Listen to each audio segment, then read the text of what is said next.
ఈరోజు అసెంబ్లీ సమావేశాల్లో మాజీ మంత్రివర్యులు ప్రియతమ నేత హరీష్ రావు గారు ఈరోజు సర్పంచ్లకు మద్దతుగా మాట్లాడడం జరిగింది. ఈరోజు ప్రభుత్వం నడుపుతున్నటువంటి విధానం చూస్తుంటే హాస్యాస్పదంగా ఉంది. మంత్రి అయిన సీతక్క గారు, పంచాయతీరాజ్ శాఖ మంత్రి అయిన సీతక్క గారు, ఉద్యమాల బిడ్డ, ప్రజల నుంచి వచ్చిన కింది స్థాయిలో చూసిన ప్రతి సామాన్యుని బాధ నాకు తెలుసు అని మాట్లాడే ఉద్యమ గొంతు ఈరోజు మూగబోయింది. ఒక మాట కూడా కనీసం స్పష్టంగా మాట్లాడడం లేదు. ఇప్పటికీ సర్పంచులు ఒక సంవత్సరం నుంచి సెక్రటరియట్ చుట్టూ, ఆఫీసుల చుట్టూ, కలెక్టర్ ఆఫీస్ చుట్టూ తిరుగుతూ ఉన్నాం. ఒక్కనాడు కూడా ఆ సంబంధిత శాఖకు మంత్రిగా ఉండి మీరు స్పష్టమైన మాట ఒక్కడు కూడా మాట్లాడడం లేదు. మరి మీ గొంతు ఎందుకు మూగబోయిందో, మీ ఉద్యమాలు ఏమైనాయో, మీరు ప్రతిపక్షంలో ఉన్నటువంటి గౌరవం కూడా కనీసం పాలకపక్షంలో ఉండి ఆ గౌరవాన్ని కాపాడుకోలేకుండా సర్పంచులు ఇంత ఇబ్బంది పడుతూ ఉన్నారు. మహిళా సర్పంచులు ఒకరొకరు ఈరోజు చేళ్లల్లో పత్తులు ఎరగడానికి కైకిళ్ళకు పోయకుండా కైకిలు చేసుకుంటూ కూలి చేసుకుంటూ వాళ్ళు మిత్తులు కట్టే పరిస్థితి ఉంది. ఒక మహిళవై ఉండి, ఒక సామాన్య ఉద్యమకారులవై ఉండి నువ్వు కనీసం స్పందించకుండా ఒక స్పష్టమైన మాట కూడా పలకడం లేదు. మరి ఎవరికి భయపడి నీ గొంతు మూగపోతుందో మరి ఏమో తెలియదు.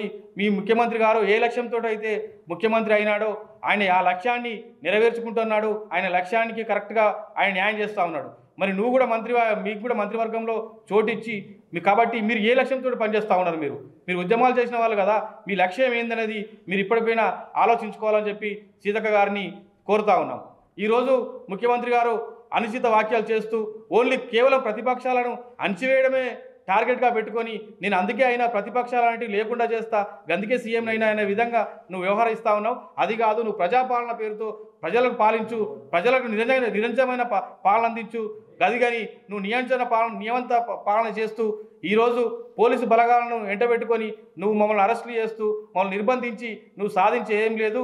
ప్రభుత్వాలనే వస్తుంటాయి పోతుంటాయి. సర్పంచ్లు అనరు.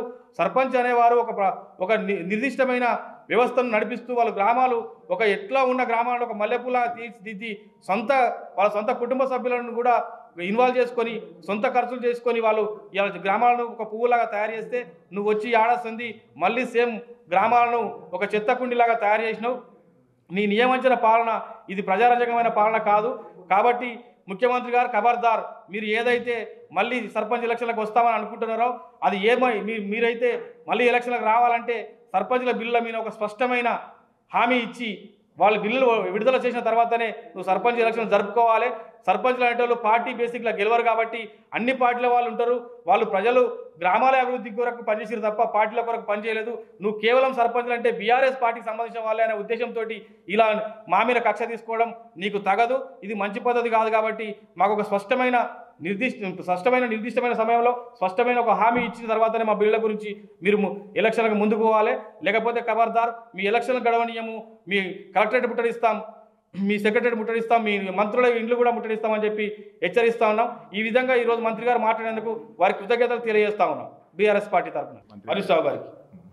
అసెంబ్లీ సమావేశాల్లో గౌరవ మాజీ మంత్రివర్యులు హరీష్ రావు గారు మరి సర్పంచులకు మద్దతుగా సర్పంచులకు రావాల్సినటువంటి పెండింగ్ బిల్లులు ఇవ్వాలి అని చెప్పి ప్రభుత్వాన్ని నిలదీయడం జరిగింది.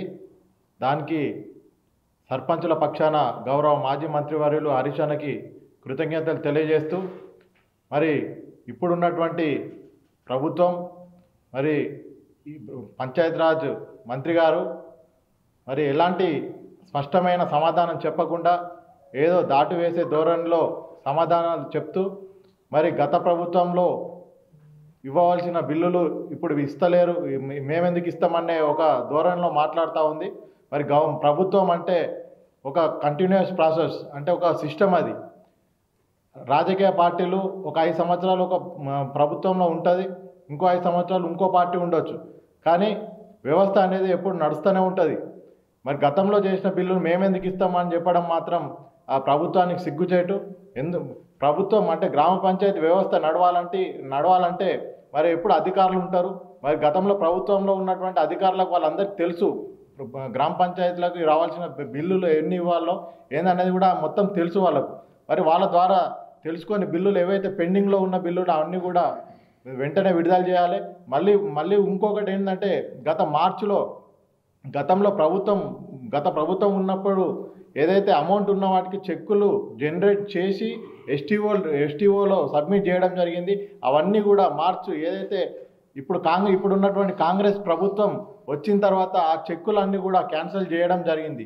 క్యాన్సిల్ చేసిన తర్వాత కూడా అవన్నీ మళ్ళీ రీజనరేట్ చేయడం జరిగింది. ఆ రీజనరేట్ చేసిన చెక్కులకు కూడా ఇప్పటి వరకు అవన్నీ కూడా విడుదల చేయలేదు. మరి ప్రభుత్వం ఏదో మరి మాజీ మంత్రివర్యులు హరీష్ అన్న ఏదైతే అడిగిండో బిల్లులు వాటికి సమాధానం చెప్పకుండా దాటేసే ధోరణిలో మరి ఏదో మీరు చేసినటువంటి పెండింగ్ బిల్లులు మేమెందుకు ఇవ్వాలని చెప్తా ఉన్నారు. మరి ప్రభుత్వం కొంచెమన్నా సిగ్గుపడాలి. ఎందుకంటే ఈ విధంగా మాట్లాడటం అంటే అది సవాబు కాదు. మరి ఇప్పటికైనా ప్రభుత్వం సర్పంచులకు చెల్లించాల్సినటువంటి బిల్స్ అన్నీ కూడా చెల్లించి మరి గ్రామ పంచాయతీలు కూడా దాదాపు సంవత్సరం టైం అవుతూ ఉంది. పదవి కాలం అయిపోయి గ్రామ పంచాయతీలు కూడా అన్నీ నిర్విఘ్నం అయిపోయినాయి. ఎక్కడ వేసిన గొంగడి అక్కడే ఉన్నది. మరి సఫాయి కార్మికులకు కూడా జీతాలు ఇవ్వలేనటువంటి పరిస్థితులు, ₹1 కూడా నిధులు ఇప్పటివరకు కూడా ఇవ్వలేనటువంటి పరిస్థితి. మరి గల్లీలల్లో బల్బులు వేయాలన్నా, శానిటేషన్ ట్రాక్టర్లు నడవాలన్నా డీజిల్కి కూడా డబ్బులు చెల్లించలేనటువంటి పరిస్థితి ఉంది. కాబట్టి ప్రభుత్వం వెంటనే దిగివచ్చి మాకు సర్పంచులకు రావాల్సినటువంటి పెండింగ్ బిల్లులు, అదేవిధంగా గ్రామ పంచాయతీకి రావాల్సినటువంటి నిధులు కూడా తొందరగా చెల్లించినట్టయితే గ్రామాలు ఒక దారిన పడతాయని చెప్పి తెలియజేస్తూ, మరి మాకు ఈరోజు మద్దతుగా నిలిచినటువంటి బీఆర్ఎస్ పార్టీ గౌరవ మాజీ మంత్రి హరీష్ అన్నకు ప్రత్యేకమైనటువంటి కృతజ్ఞత తెలియజేస్తా ఉన్నాం. మరిన్ని వీడియోస్ కోసం ఛానల్ ని సబ్స్క్రైబ్ చేయండి. లేటెస్ట్ అప్డేట్స్ కోసం వాట్సాప్ ఛానల్ ని ఫాలో అవ్వండి. ఆ లింక్ డిస్క్రిప్షన్ లో ఉంది.